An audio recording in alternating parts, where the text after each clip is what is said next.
Hey, and welcome back to another Tardis Talk special, where today myself and Paul are going to be looking over a few of our favourite moments from Doctor Who Series 9, as well as a countdown of our standout moments before ranking our favourite episodes best to worst. Sleep no more. As a quick disclosure, we won't be including Last Christmas as part of our countdown. So, Paul, before we name our top 5 moments, what have you made of Series 9? I think it's been an absolutely amazing season. Like, as far as New Who goes, I think this is probably one of the best in terms of episodes we got. All because of the two-parters. I think it's added so much to the stories, and we've had so much time to actually get invested in these stories and see what's going on. I think it's made a huge difference. And just the stories in general, I think the quality of them, the writing's been so good. Aside from Sleep No More, like you just mentioned, like, it's been so good. Like, every single episode, we said, like, a lot of them have felt like finales. And they really have. There've been so many good ones. It's been amazing. Yeah, I definitely agree. Everything, the acting, the cinematics, the soundtracks, everything's been so, like, on point. A lot of it looked like movie quality, especially the first few parters where we had, like, The Magician's Apprentice and things. Everything was spot on, and we've had some really good things, especially with it being two-parters. We've had cliffhangers, we've had, like, deaths, and probably some of the most gut-wrenching scenes from Doctor Who we've had in, like you said, probably since the New Who revival. It's definitely been one of my favourites, and I think it kind of brought Capaldi back on, because I wasn't a huge fan of him last year until the end, but I'm kind of getting a lot more on board with him now, and he's not my favourite by any means, but I certainly enjoy him as the Doctor now. Yeah, I've really been impressed with him this season. I think him and Clara's just worked so well together. That on-screen relationship, it's just come across so well, and the story behind it, I couldn't have asked for it to go any better. And Capaldi himself, such an amazing actor. I really liked the one by himself because I was really invested in just the Doctor and listening to what he was going to say. And for me, he really sold us on the fact that even though we're losing Clara, I think we've got Capaldi, and he's such a good actor, such a good Doctor. I'm really looking forward to seeing how he gets on next season without Clara by his side. Yeah, definitely. Season 9's been really Clara heavy, and it's been like a really interesting series because it's been quite a few episodes where a lot of people have been torn, like Heaven Sent. Me and you, we couldn't agree, and there's been a few moments throughout the series where some have loved it and some have hated it, so it's been good to see a kind of mix of episodes now and again. It has, there's been a lot where it's been kind of mixed, and we've had different types of episodes. I think we've had, quite a different variety. So we've gone from, Skaro with the Daleks. We've seen new monsters introduced, like the Kingfisher. The one in Heaven Sent, where it was kind of from the Doctor's memory in his childhood. So many different things. The Time Lords. It's been absolutely amazing. There's been so many different things in, and it's just kept it really fresh. Missy as well. So much. Yeah, definitely. There's been some awesome moments, and it's definitely a standout series. So that pretty much covers our overall thoughts on the series, and we're now going to narrow it down to a few moments. I think we're going to go top 5, which is kind of hard because there's been so many brilliant ones. But what are you going to go with for your top 5? Well, I'll give you my number 5 first. The 5th one that I went for was in The Magician's Apprentice, and that was when it looked like, Missy was teasing that she was going to kill Clara and she was going to open that airlock, because the Doctor, I can't even remember what he said, but he said something to Missy, and it they both realised that there was something different about the gravity and that they weren't in space. So Missy teasing to open that airlock and kill Clara. Maybe it was time she was going to do it, and then all of a sudden outside they're walking around on this invisible planet, and once they get used to the atmosphere, we'll get the reveal that it's Skaro. Skaro is back. And I thought that was such a cool moment. I wasn't expecting that. I thought Skaro was gone, destroyed. But no, there it is. The Daleks have built it back up. It was definitely a really good moment, and I toyed around with putting it in my top 5. And looking back now, I think I actually preferred the Skaro reveal to the Gallifrey one. I think it was done a lot better, and I think it even kind of looked a little bit better for all. Gallifrey did look amazing. Skaro, because we don't see it as much in things, I actually really liked it, and I thought it was a really brilliant part of the episode. It's a good point that you bring up. I think comparing the two, I hadn't really thought about that, but between the two of them, the reveal of Skaro, I thought that was so much better than the Gallifrey reveal. Yeah, definitely. And just seeing the classic Daleks, there was a lot of things that added towards it, and I just hope we're going to get some more Skaro, because there's kind of a few unfinished parts in there with Missy and Davros and things, so fingers crossed we'll go back to it. Hopefully. What did you put down for your number 5? My number 5, it's not one that you necessarily agree with, but there was a scene in the Zygon inversion, I think it's called. And there's a scene with the church in where one of the Zygons comes out as the army man's mother, and I just think the scene was really beautiful where she's trying to sort of trick him into not killing her, and the soundtrack and everything. It was really, really done well, and it kind of like wretched me because it makes you think, well, if you were in that position, would you be willing to kill someone who looks like your mother? And I just thought it was a really good moment. I love it, but I don't know, I can't put into words like how much I love it, and not many people liked it. Well, I kind of agree with you, to be honest with you. I think it was a good scene. I think my issue with it was the soldiers, so they should be prepared for what they're going into, and being told right before it, you know, these are Zygons that can take on the form of the people that you love, and then seeing that, it's like, surely like they know that this is going to be fake. It's not really the parents, but for some reason, you know, in that situation, I'm sure we talked about this as a talking point. If we're in that situation, could we go through with it? And I think we both said we don't think we could, because it's like, what if it is that you're always going to have that doubt, and looking at them, it is like your parents, and you kind of shoot your parents. Like, fair enough, walk away, leave them alone, but don't shoot them. I just guess some of us are more gullible than others. I guess so. So before you slaughter me too much, what's your number 4? My number 4, I went with Evil Clara in the Zygon invasion/inversion. So I guess we might as well call her Bonnie, but Evil Clara. I like that ring to it. It's got a ring to it. It was just so cool seeing this like different side of Clara, even though it wasn't really her. I just think she played like a villain so well. It was so well done. And I was really disappointed when the episodes kind of ended and that was the end of it. Because I thought there's so much to Evil Clara that we could explore if that really was Clara. And it kind of made us disappointed that we'd never seen a splinter of Clara that was actually evil. Because she'd done it so well. Just the sight of her with that rocket launcher. Such a cool moment. I think that's definitely one of my favourite moments of the season. Yeah, I definitely have to agree. Funnily enough, I put my top as my third. Like you say, it was such a brilliant thing. And just having her with a rocket launcher saying truth and consequences. Geekily enough, I did kind of recreate it in Grandpa's Daughter when we were having an online session. But like you say, having Jenna Coleman play this like evil person after we've seen, God, over a year, I've seen Clara being this nicey teacher role to going to someone who basically will blow someone up. It was done really well, and I kind of liked her in the first part. There was a lot of mystery about her, and then in the second one we kind of got to see a few more layers to Bonnie, and I really loved the episode as a whole, but just looking at Bonnie, it's kind of a shame things ended the way they did, because I would have liked to have seen a lot more of Bonnie. Yeah, I think so as well. I think if it ended differently and it was like a bit of an ambiguous ending where we didn't know if she was still alive or if she was like trapped in an explosion and we're never seeing what happened to her, so we could always see her like pop back up, I think that would have been really cool, especially if Clara was still in the season, because, you know, she could maybe take on the form of Clara again and the Doctor wouldn't know that was necessarily Clara, so she could be kind of working behind the scenes to like do something and infiltrate it. It was just so cool seeing her in that role, because it was completely different.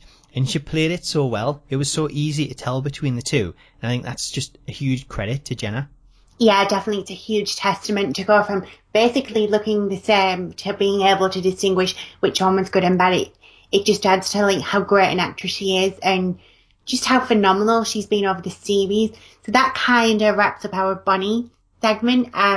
My top 4 was the Osgood box speech where we had Bonnie yet again, and then we had the Doctor and we had Kate Stewart, and the kind of conflict between all three of them where you've got the Doctor trying to be the diplomat, Kate wants to get rid of the Zygons, and the Zygons want to get rid of the humans.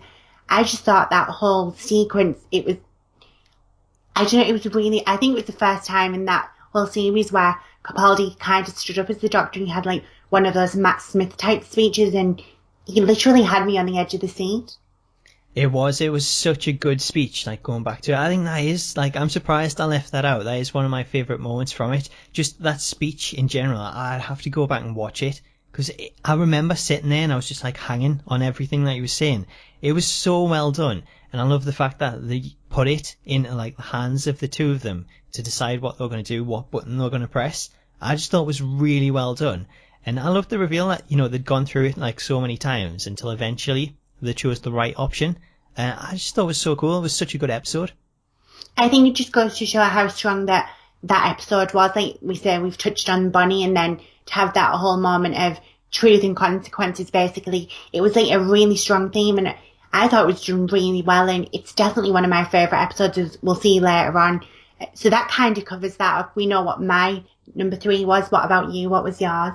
Well, it's another speech, actually. I went for my third one, Davros's speech in The Witch is Familiar, because I thought this was so well done. Like, I remember sitting watching it for the first time, and I'm either really gullible or Davros is such an amazing actor. Like, he deserves all the awards, because I totally fell for it.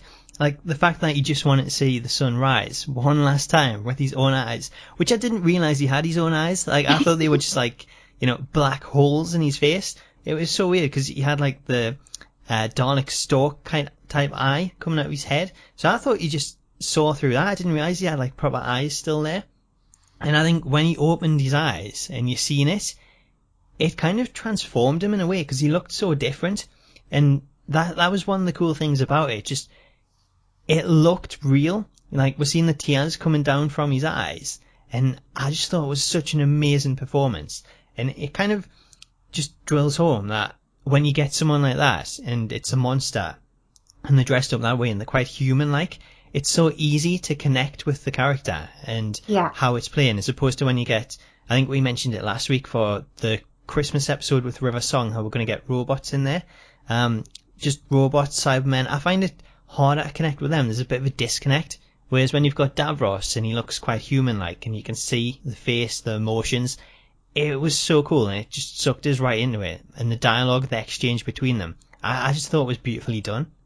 Yeah, I definitely agree. And I guess it makes me gullible as well, because I remember when Davros was saying he wants to see the sunrise, and I was like, oh, poor Davros. And he was like, oh, please just let him see the sunrise. And then you kind of get that moment where he's tricked him all along, and it kind of makes the speech even more powerful that it's all basically a lie and he just wants to screw the doctor over. And it was done really well. And like you say, it's kind of interesting to see the vulnerability, even though it was fake at that moment. It was good to see that in Davros, and maybe there is hope for Davros in the future, who knows, but it was definitely a really, really good point. Yeah, well, I don't know if I'd trust him again after this. Like, seeing how well he can put on that performance, like, I wouldn't trust him with anything like he said. It was so well done.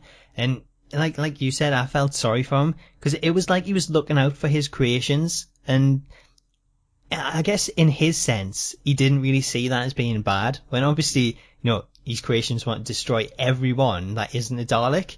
Then, yeah, that's a bit bad, but Davros is the creator. He was just looking out for them. Good father. I think it kind of makes him a bit more ruthless as well, that he didn't need any weapons or anything to trick the doctor. It was just kind of showing that he could be possibly good, and he did trick the doctor. I love that type of manipulation. I thought it was done really well, and I can't think what the actor's name is, but it just goes to show, even though he was just sat in that chair, obviously how good of an actor he really is. Yeah, it really was. Even when he was on the floor and Capaldi stole his chair. So cool. I bet you didn't feel sorry for him then, though. No, I didn't feel sorry for him that far. I found that quite funny. Quite bad saying that. So that was your third moment. What about number 2? Number 2, I went with Clara in her TARDIS. I thought this was really cool. Did you say this was your number 2 as well? Yeah, this is my number 2 as well. I think we both agreed like how awesome this moment was, and it's kind of left things in a really interesting way, because everyone's now talking, is there going to be a spin-off? Are we going to see Clara again? And it was just done really so well, and I love that she had like the classic console and everything, and it leaves the door wide open for something, and I think that even adds to the whole thing. Yeah, it totally does. It was one of my favourite moments of the season, because just seeing Clara in that TARDIS and knowing, even though the end is set in stone, then she has that wiggle room in between, and she can kind of just go off on all these amazing adventures and continue to live her life. And I just loved it. I thought it's really cool. It's set up really well that she can come back into the show at any point, and they can do, extra stuff like audio dramas, books, comics. It's so cool just to see what they can do and expand on it in the expanded universe. But also leading into that scene, I thought the diner scene where she's talking to the doctor, and she says, Clara could be anyone. She could be me. And like the expressions on her face, especially when the Doctor says to her, I think we've been here before. And you was mentioning like Rory and Amy. But you could tell that it kind of, Clara felt the pain because she was like, the Doctor doesn't remember us. Like he's confusing us with Rory and Amy. And she like has this tear come down her face.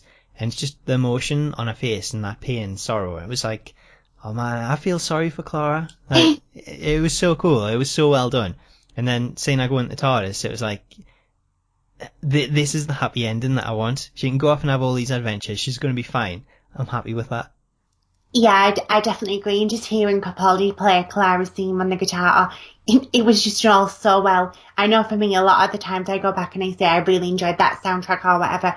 And yeah, again, this was on par. It was doing really well. And then, of course, we've got a shoulder as well, which I kind of think this is probably the making of a shoulder in this episode. And going off with Clara, it's kind of interesting that Clara's got her own companion now. And we get a lot of resolution for things that have gone on the past two series with Clara, like acting more and more like the Doctor. So it could easily be my number one moment, but obviously we've had a more epic moment that possibly both agreed on for number one. I think so. I'll let you reveal this one. Well, I had to go with Clara's death. I know we were all quite morbid. It's kind of interesting we go from her living to dying. Is our number one? It is when you put it that way, but at the same time, it was so well done. Like, it was such a beautiful way to like write her out. And we mentioned this, that if they did bring her back, maybe it'd take away from it. But because that's set in stone, it really doesn't. It still stands. And the way it was done, it was just so well done, especially with the scene before it, where she's having that conversation with the Doctor, and she knows him better than anyone about how he's going to react to being by himself, and just telling him, you know, don't seek revenge, just let her go, and let go of her, and be a Doctor. I thought it was so cool. I just really loved the episode, mainly for that scene. Definitely, I think that whole 15 minutes is where Clara knows she's now going to die because of what she's done. Even though there's only a 0 on the back of her neck, it somehow slows her right down. But it was definitely on par, the dialogue with the Doctor and how she's saying, no, you won't be ruthless. And she's saying, well, even if you do, you'll stop at the first sight of a crying child and things. And then obviously Clara's thing kicks in yet again. And then we have the slow motion where the Raven's coming in. It's probably the best piece of TV I've seen in years, not just from Doctor Who, but from a lot of things. I can't think of something at the minute that kind of compares to how good it was and how good it was written and just how like amazing a scene it was. It was. It was just so well done, like visually as well. The way that she's like walking to it. And like, I noticed when I watched back the Magician's Apprentice, like there's the scene where she gets shot by the Dalek and she runs and she doesn't want to accept her death. This time, she's really accepted it. She's like at peace with it, and she's just walking to it. And I think it's such a good moment. Like, well, it's not a good moment, but I guess you know what I mean. It's just so cool to see that she's accepted it. She's at peace with it, and she's ready to face the Raven. She just opens her arms to accept it, and it's so well done. Just the fact that we see the Raven go into her. It's distressing, it's shocking, it's so many emotions because we're saying goodbye to this character that we've absolutely loved. And just seeing her slump to the ground and just lying there, absolutely devastated. Yeah, again, it's just a huge testament to Jenna Coleman. Like you say, when she accepts her fate, it kind of makes it even more beautiful. And I think because of how Clara's story does end, we know she's going to have all those adventures. But I think in a sense, it probably makes it even more sad that we know she's going to have all this fun. And then at some point in her life, she's going to have to go back. It's a lot more doctorish yet again, where he had to go to Trenzalore and die. Now we've got Clara's face the Raven point where she will always die. And I think that's the best solution they could have gone for, where she still has that death and it still stands in place. Yeah, it's very similar to River Song in a way that we've seen her death first and then we had her pop in and out of the season. So it's going to be the same with Clara. You know, we'll see that death. We know it's set in stone. That's how her story ends. But between then and now, we can just say I come in now and again for a special. And it'll be so cool to just see her return. So I think we can definitely agree there's been some amazing moments. There's a lot that we haven't even mentioned. We've had the Doctor Who rock intro, which is one of my personal favourites, but because there's been so many strong moments, we couldn't include it. Yeah, and I think one of the other ones that we haven't mentioned, I thought was really cool was when we got the reveal behind the Doctor's face, and we got to go back and see David Tennant and Catherine Tate in there, and the fact that he chose that face to remind him that he was a Doctor. I thought that was a really cool moment, and that kind of stood out in that episode for me.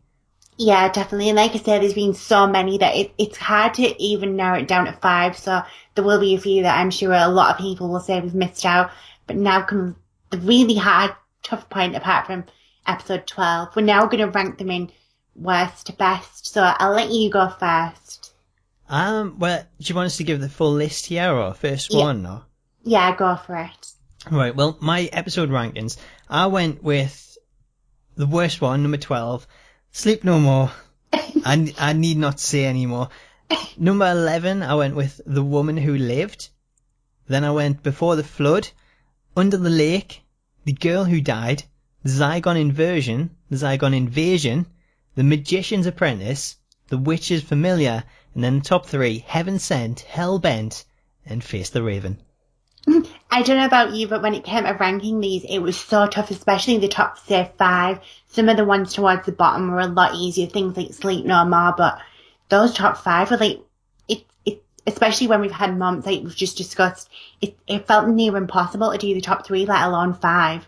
It really was, and when we talk about it as well, it's like you remember extra things and you're like, maybe I should change that, should I put it down a different way? And like today I started watching some of the other ones that I'd forgotten a bit about, and that changed the order, so like I moved things up and down, and it was like, this is really hard to do. But at least we both agree on our 12, so I'll list mine. My number 12 is Sleep No More, shock horror.